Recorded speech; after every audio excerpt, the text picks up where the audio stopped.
The year is 1904. Emsworth Harbour has been closed for 2 years so far.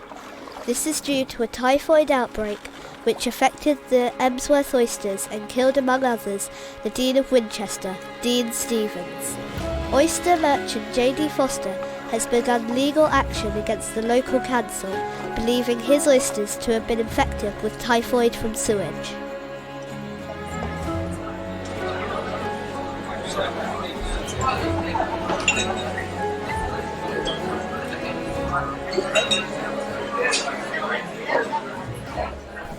This one's in the house, John. How are things at home? Any sign of the harbour closure being resolved? We've heard nothing. Foster's still intent on the council clearing up. Things are tough at home, but we're doing our best to scrape by. I don't know how Elizabeth and the kids are coping. My old fellow is very depressed. Fishing is his life.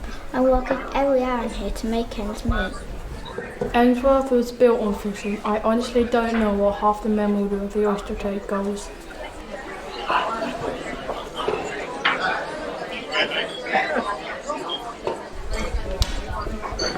John, thank you for agreeing to meet me. That's quite alright, Councillor. Out now, please. Terrible business, this typhoid outbreak.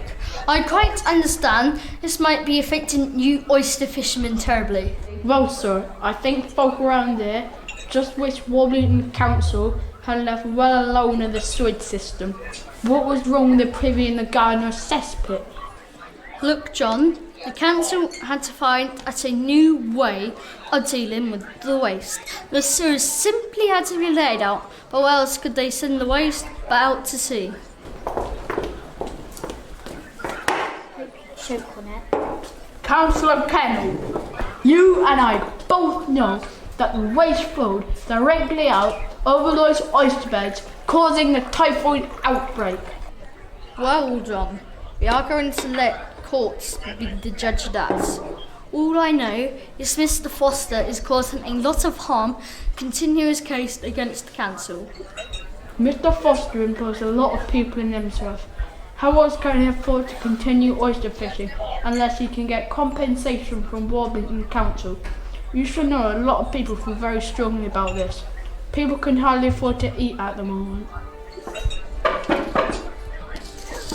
John, you should know if Foster wins his court case, the only way the council will be able to pay his compensation will to raise council rates and that will affect every single adult in Emsworth.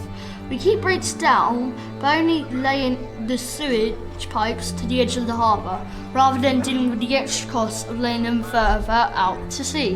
What is the cost of that now, sir? This is a fishing town built on oysters and nobody can dredge at the moment because the water isn't safe. You can raise rates as much as you like. How will people afford to pay without source of employment? Well, John, we are going to wait to the outcome of the court case, aren't we? Just remember, no good will come out your employer's actions. We'll have to wait and see, sir.